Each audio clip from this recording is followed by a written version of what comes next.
Good afternoon, evening, and morning, everyone. I deeply appreciate your time and attention today because that is our most precious resource. I want to say thank you to Monkey, today's judges, and the Calliopean Club for putting on this event. The United States government is split into three primary governing branches. Do we have the spectators gallery up? I want to be able to paste sources. I'm asking a judge if I can paste sources in the spectators gallery chat. Yes.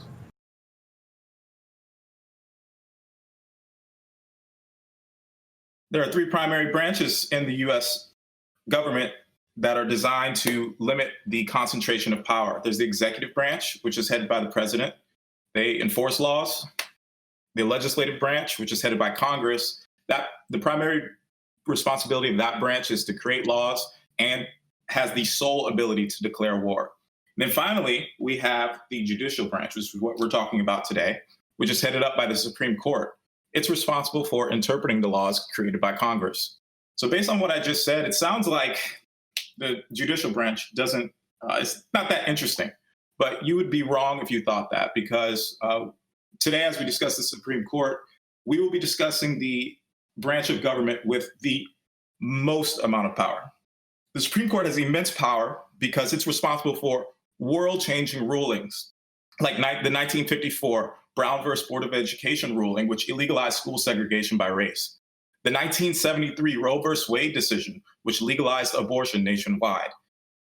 And even more recently, the 2013 United States versus Windsor case, which legalized same-sex marriage in the United States. So the Supreme Court itself has nine justices on it. And I'm going to link to the Supreme Court wiki so you can read up about it.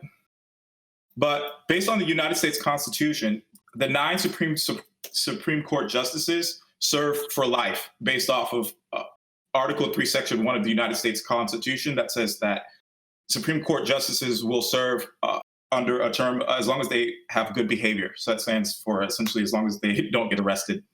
So today I'm going to be arguing that the Supreme Court justices, who have, as we've learned today, have immense power and arguably the most power in our country, should have limited terms.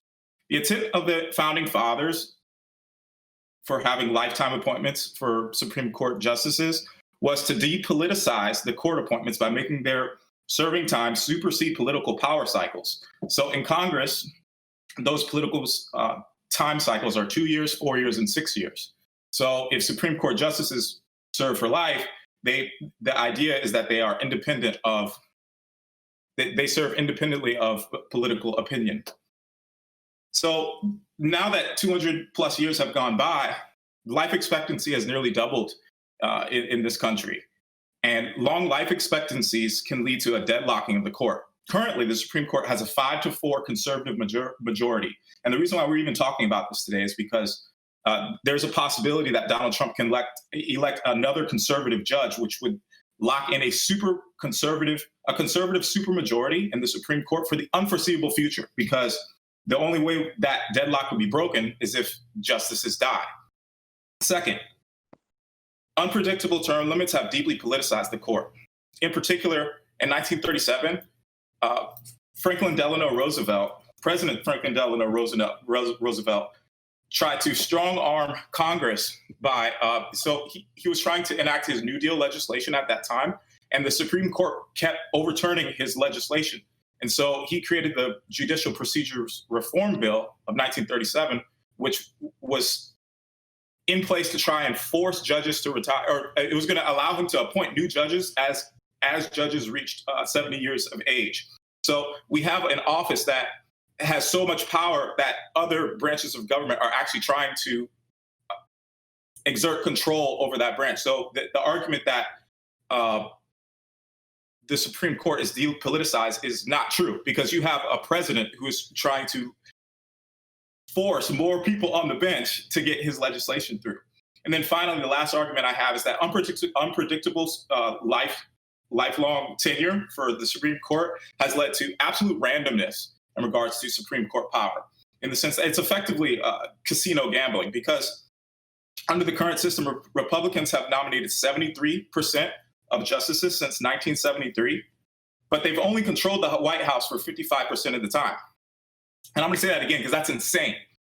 Republicans, on 3 out of 4 occasions of appointments, have controlled, have elected Supreme Court justices, but they've only controlled Congress much less than that time. So effectively, we have Supreme Court justice appointments that are happening, and it has an unpredictable nature to it. So those are my primary arguments for arguing why Supreme Court justices should have limited terms, because, yeah, that's it. MemeLord. Thank you. Can everyone hear me? Yes. Okay, so I'll just go over my main arguments, and then I'll just try to respond to his arguments. So with that, I guess my time will start now. Okay, so my opponent defined what the Supreme Court is and went over some of its basic functions, so I don't really need to delve into that. So I'll just start laying out my basic arguments. Number one is term limits would politicize the court even more. Currently, it is effectively random when a justice passes away. This is the whole point, and this is an ideal system. It makes it so that the Supreme Court isn't directly tied to the outcomes of elections. Under the system proposed by my opponent, there would be a replacement on the 1st of August every 2 years without exception. Do you know what else happens every 2 years? Elections for the House and Senate. Do you know what happens every 4 years? The election for the presidency. The system directly ties the election to the composition of the Supreme Court. If one party just wins a few elections, they are guaranteed of appointing a supermajority on the court. This will increase partisanship and politicize the court even more.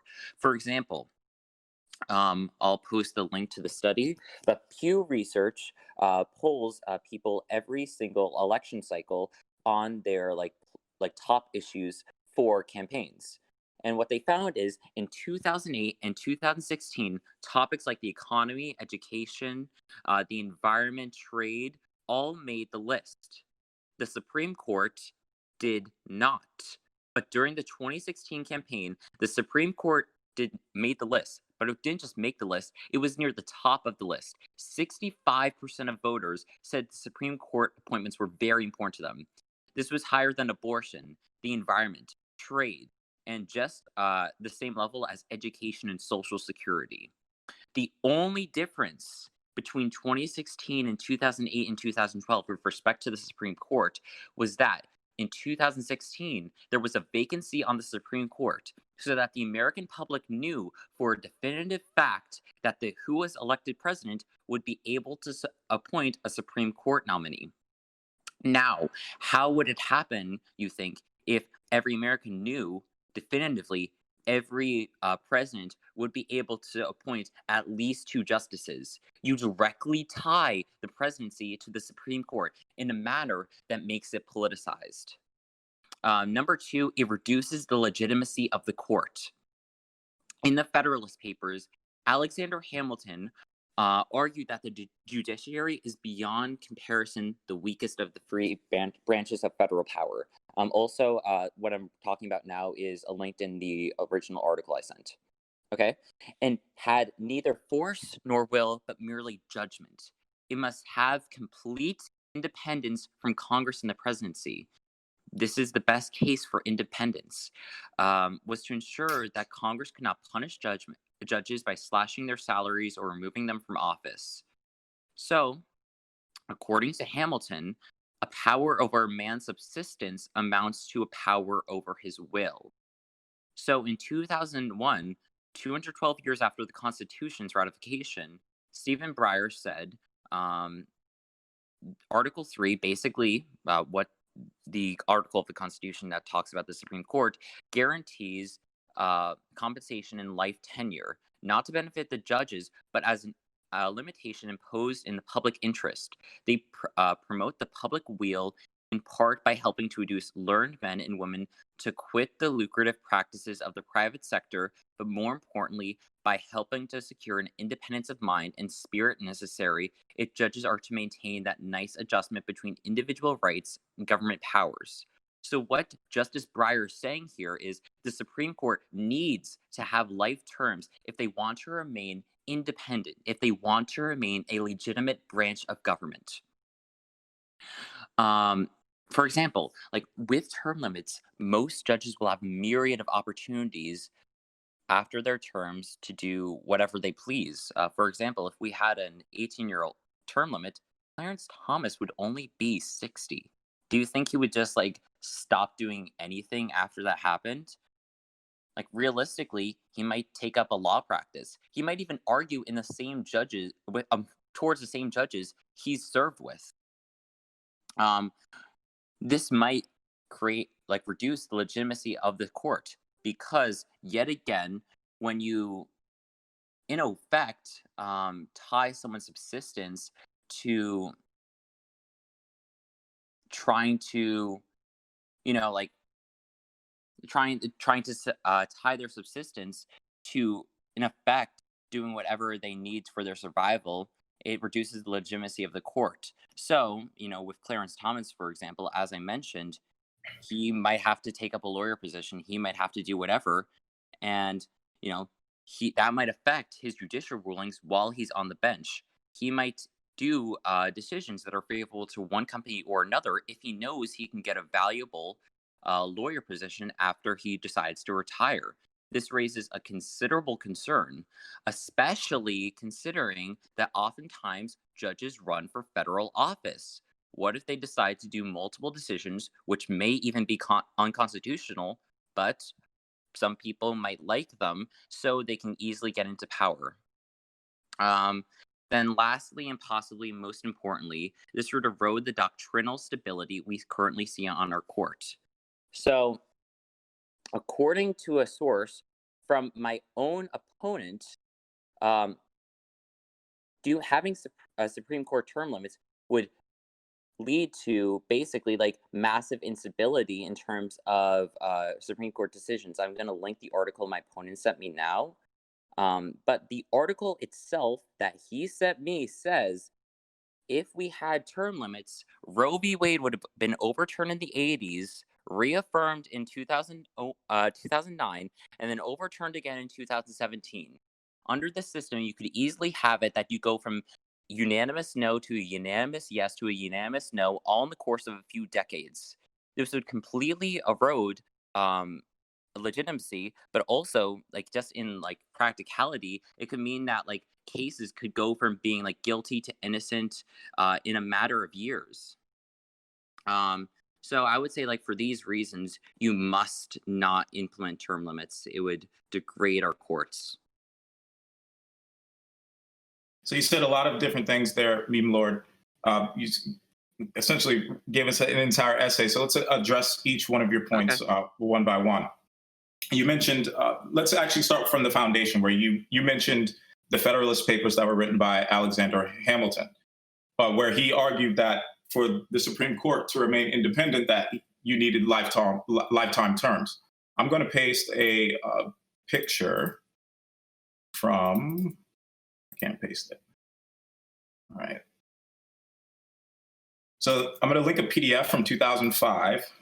And I'm going to take a screenshot of a particular section of it where it talks about the length of tenure from the Supreme Court justices at that time. Because in 2005, this argument was brought forth to everyone again, because that's when the current head judge, John Roberts, was up for appointment.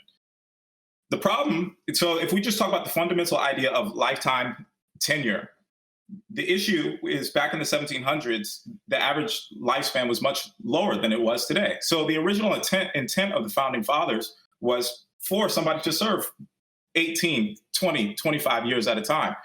Right now, we have Supreme Court justices that are serving 30. The average expected tenure time for judges that are serving today is 35 years, which is it was not like they could not foresee that back in the 1700s. So essentially what I'm saying is to like the current No, hold on. The current legislation that's being posed is, and this is a bill that just went through Congress about 2 or 3 days ago, which is being pushed by the Democrats. They are trying to, I want to clarify a point that we discussed today, which is an appointment every 2 years. So the most popular argument is for 18-year term limits. So we still have very long term limits in terms of 18 years. That's triple the amount of the longest congressional cycle, which is the Senate, which is 6 years at a time. So we still have a relatively lifetime long. The argument is not to reduce Supreme Court terms to like 2 years or 5 years. The argument is to actually make it 18 years, which is still a massive amount of time where Supreme Court justice can remain independent of the political cycle. With that being said, we have the problem with the old structure. It's an outdated concept of having lifetime tenure, because in this day and age, we have judges who are serving double, if not triple, what they were serving at that time. By having term limits, we limit the power that these justices have, who on one person, a swing vote, a 5-4 vote, they can affect the lives of millions. This is the most powerful seat. This is the most powerful political position in our country. And to limit its power reasonably to 18 years, how can you argue against that? Well, because like what you're saying just simply isn't true. I mean, like for the general public, there is a bit of truth in that, but the just simple fact is, Supreme Court justices are typically, they have a very high quality of life. So if you look at the very source you sent, in the early 1800s, these Supreme Court justices had an average life expectancy of 66, okay? In the period, this is according to your own source, in the period from 1821 to 1850, they had an average length of 20.8 years. In the most recent portion of the article is 1970 to 2005, the average length was 25.6 years. Okay, so over 200 years, there's only been a change of 4.8 years. So why do we need to fundamentally change the workings of our Constitution for 4.8 years? I don't see why that makes a massive difference. It has not been tripled, it has not been doubled. It's only a marginal increase over the course of hundreds of years. Lifespans increase because lifespans are only getting longer as time passes. You end up with not a legislature, but a judicial bench that is fairly out of touch with the current scope of things, or with the current scope of society. You just mentioned yourself that because judges are serving roughly 25.6 years at a time,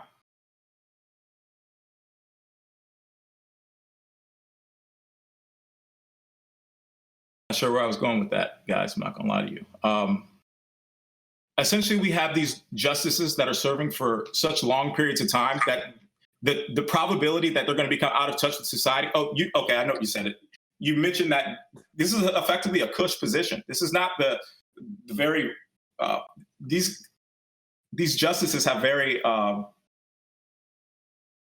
cush lives. Like, it's very rare for them to retire before death. They die sitting on the bench, essentially.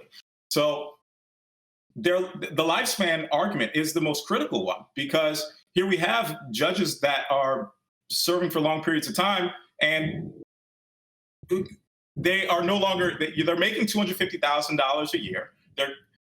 So I'm going to link something that they also receive unprecedented compensation. So I'm going to link something from the Supreme Court Wikipedia article where judges have been observed to accept gifts and outside income. And as time goes on, when you have Supreme Court justices that are serving 30 years at a time, they've got all these relationships with lobbyists and companies.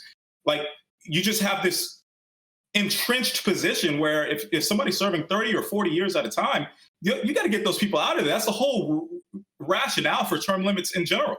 Wait, I'm confused. Wait, how would the effect of outside income be affected under the term limits? Like, I mean, how would it be bettered?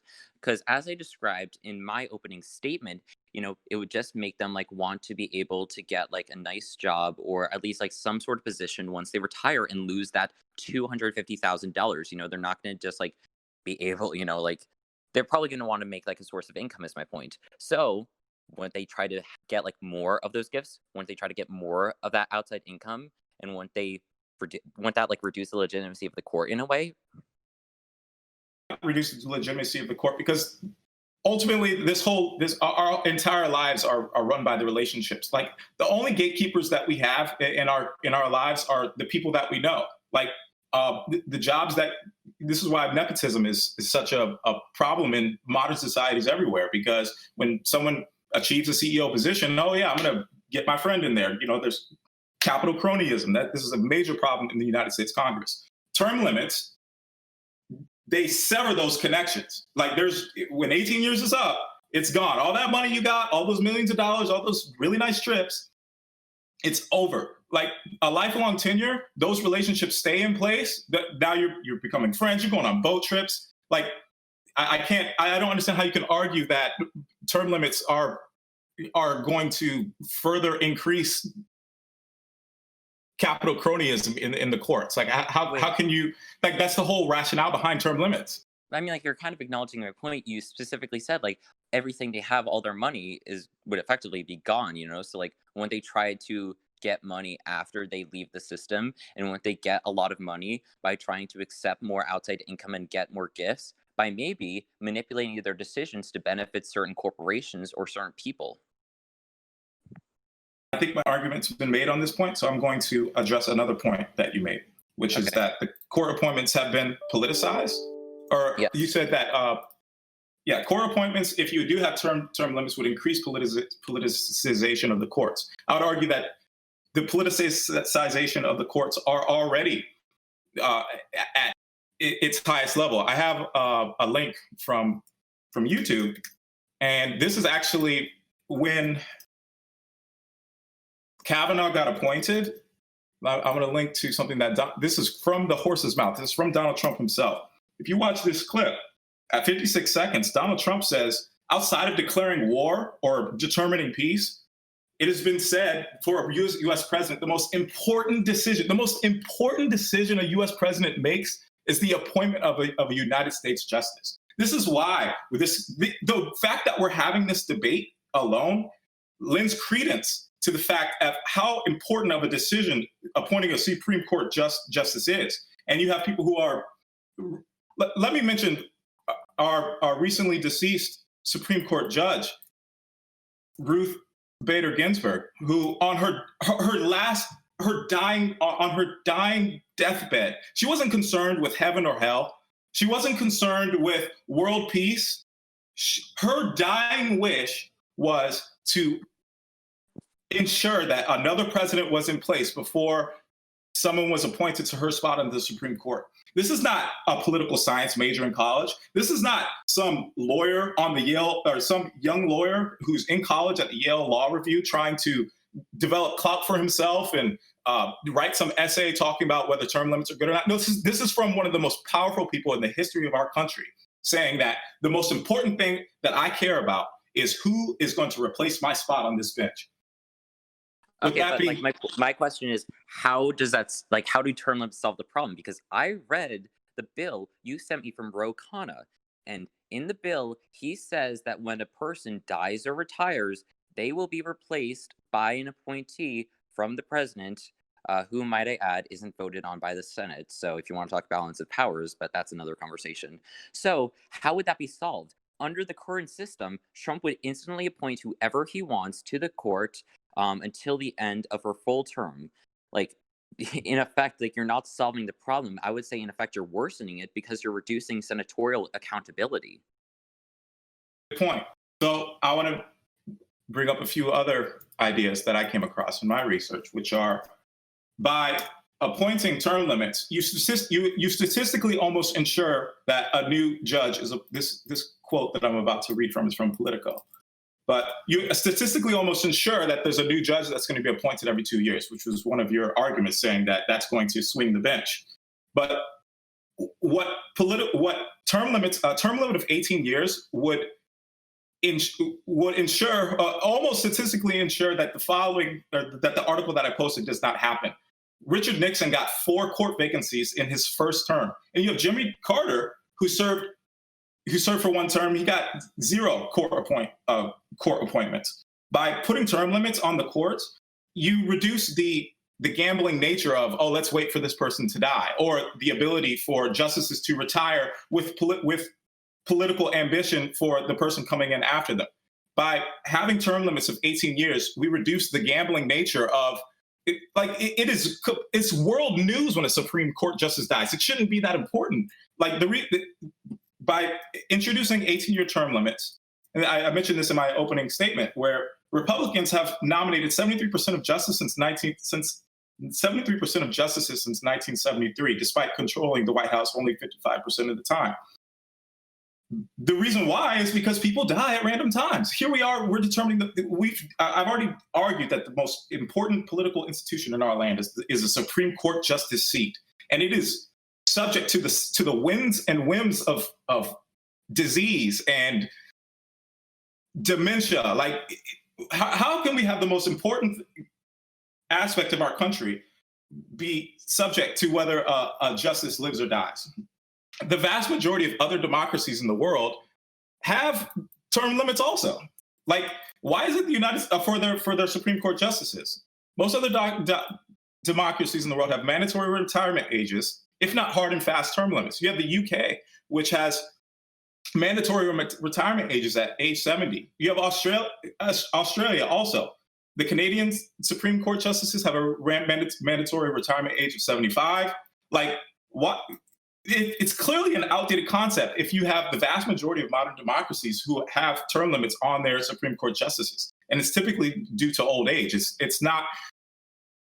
The 18-year term limit is completely reasonable because it brings more consistency to when a Supreme Court justice would be elected. Here we have Republicans who only controlled Congress 55% of the time over the past 50 years, but have selected 3 out of 4 of those judges. The term limits that I'm proposing, and it's not just I'm proposing, this is the most popular argument. 18-year term limits, it's still in line with the intent of the founding fathers to have a judicial branch that is independent of political whims, but it's short enough so that it ensures that a president, statistically, 43% of the time, this is from one of your sources, 43% of the time a president can elect I think 2 Senate seats, or not Senate, judicial seats. Let me see if I can find that source, but that's essentially my point. You're referencing the exact stat is 43% of the time the president will appoint a judicial majority.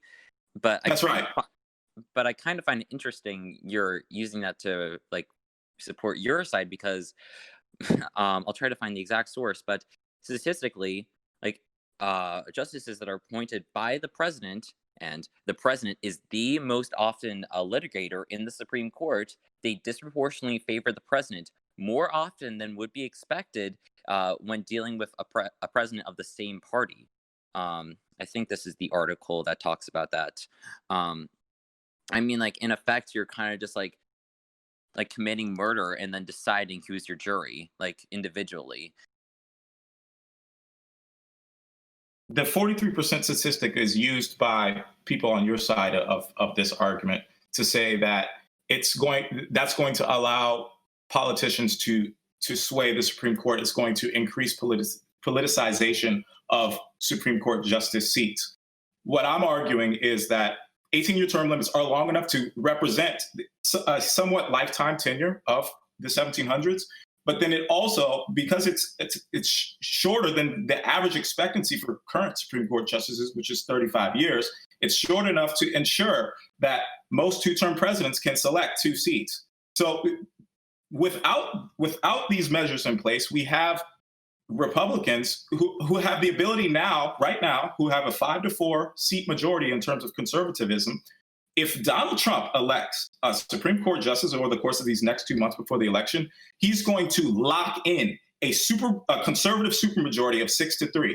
That is completely unfair. And the reason why that has happened is because we don't have term limits. The reason why Donald Trump can select multiple Supreme Court justices based off of the sands of time, whether God decides who lives and who dies, 18-year term limits ensure they bring sanity to the most powerful position in our land.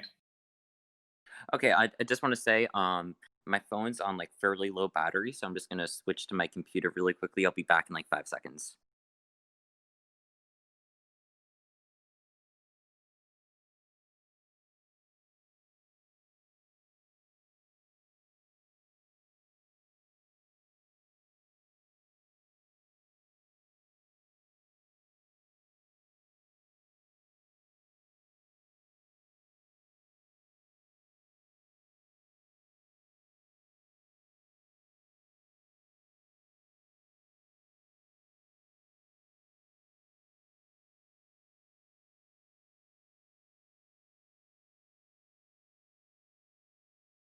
Sorry, I unmuted you.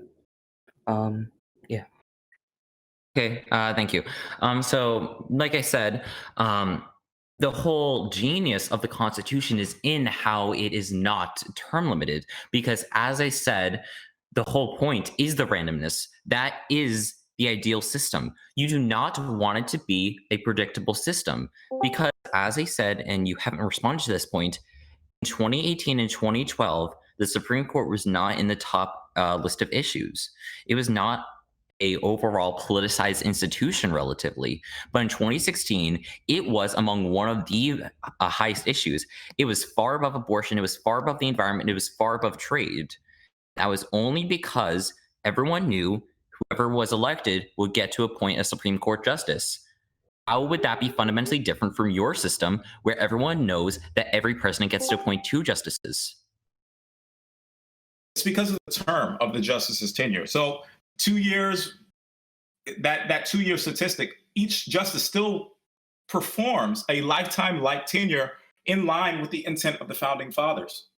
That's why that nullifies that argument. 18 years is a long enough time for that the vast majority of politicians that are in power at that time are no longer the case. Those relationships are severed. And in addition to this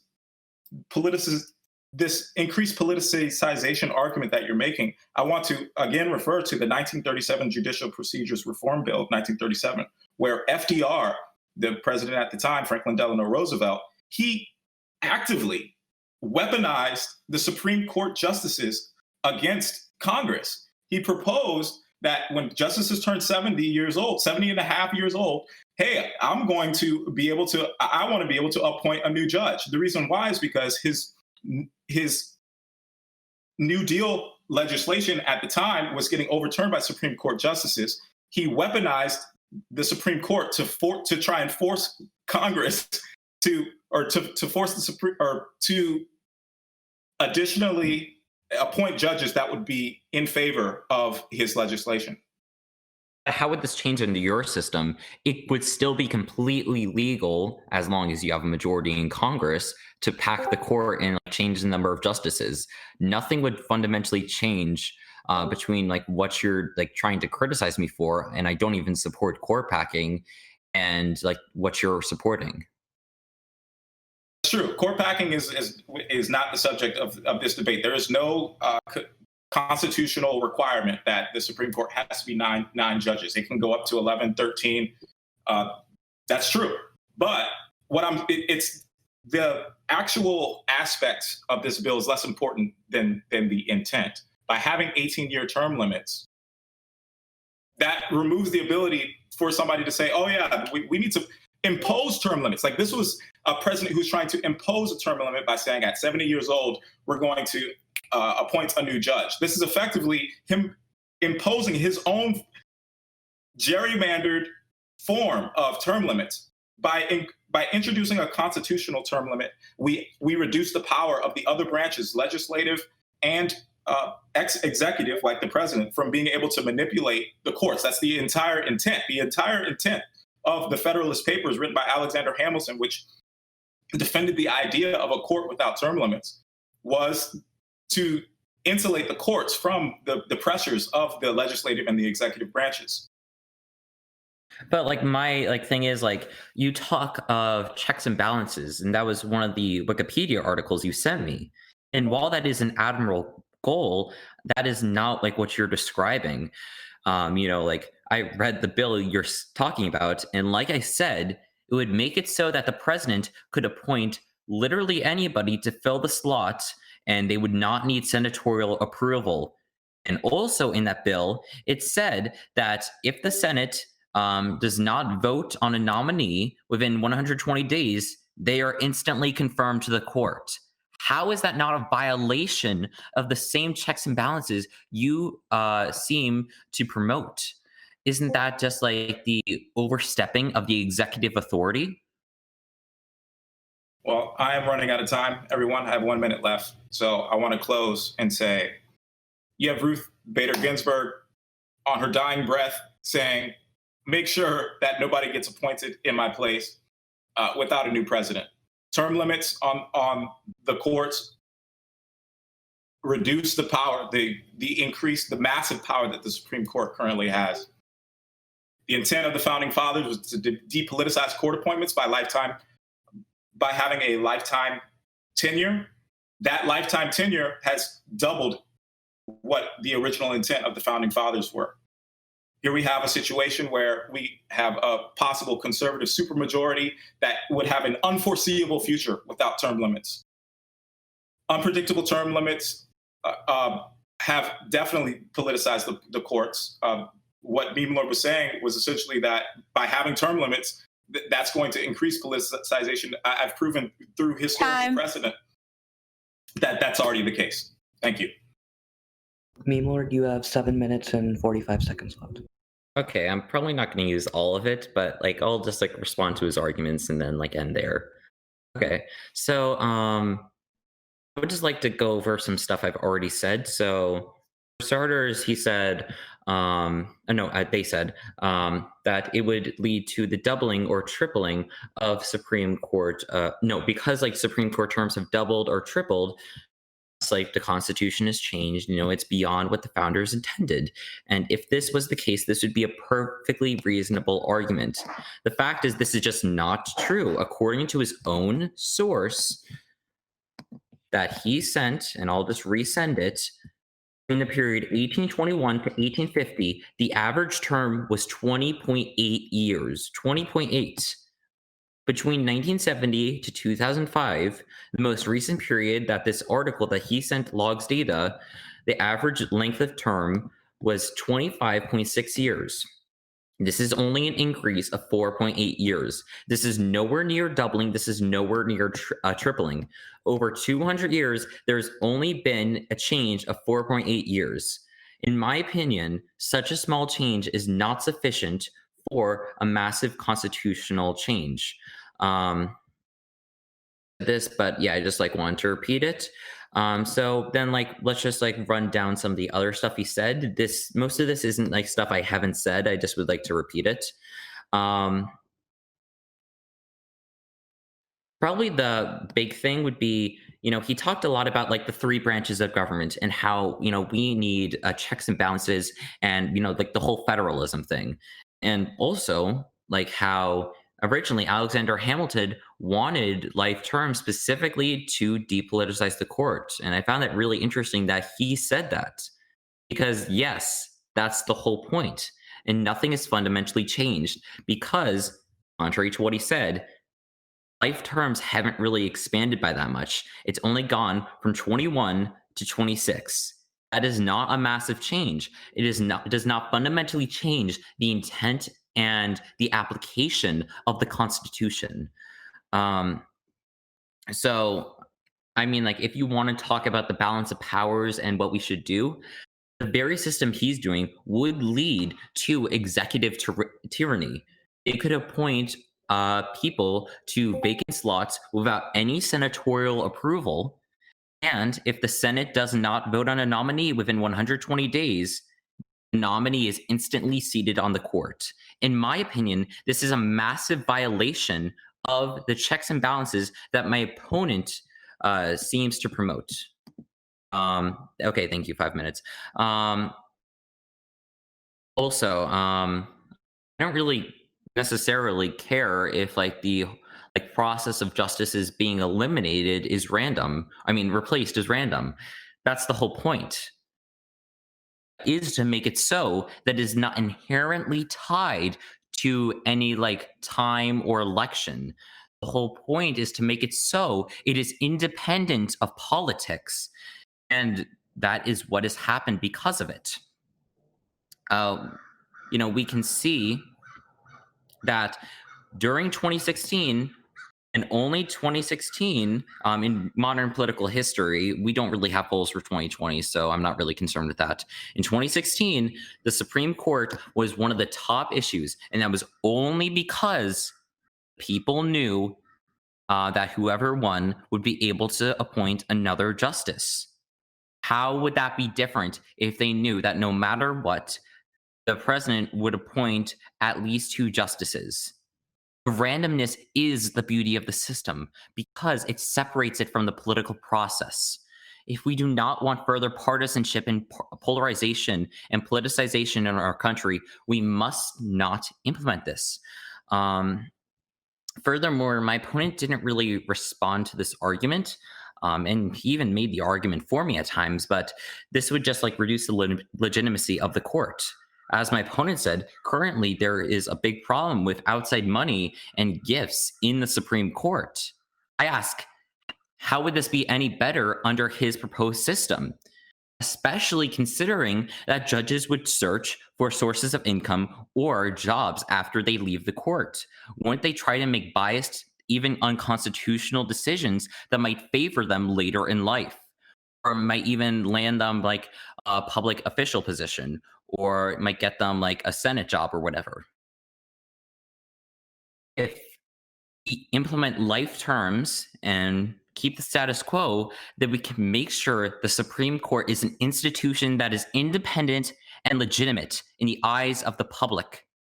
And then my last point, and this also kind of went unresponded to, would be doctrinal stability.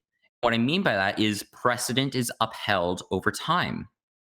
What would happen under my opponent's proposed system is you would have rapid replacement of people of the same ideology. What that means is you could have like certain precedents be overturned, then reinstated, then overturned, then reinstated. And I mean, like that creates a lot of instability and could just like in practicality mean that a bunch of cases could like go one way or the other depending on time. Like I said, in my opponent's own source, it says Roe v. Wade would have been overturned 2 times in total and then reinstated. How is that a system for stability and success? Constantly have decisions being overruled and reinstated and overruled. So I would also just like to clarify one last point, since I know I have quite limited time left. I feel like there's kind of like a misunderstanding on the side of my opponent with at least the court packing. I don't approve of what FDR did. I would just like to say that. I don't think we should pack the courts. I feel like that just like delegitimizes them, like what my opponent would do. I don't support what FDR tried to do, but I ask, how would what he tried to do be any different under my opponent's system? It would still be perfectly legal to change the amount of judges on the Supreme Court. It would still be perfectly legal to try to pack the courts. That would not change under term limits. I would say if we are to have a system where that is a thing, we might as well have it so that the judges are legitimate, that the judges are depoliticized, and that the judges maintain the doctrinal stability. So it is for that. You must not support Supreme Court term limits. I guess I'll just end my time there. Thank you.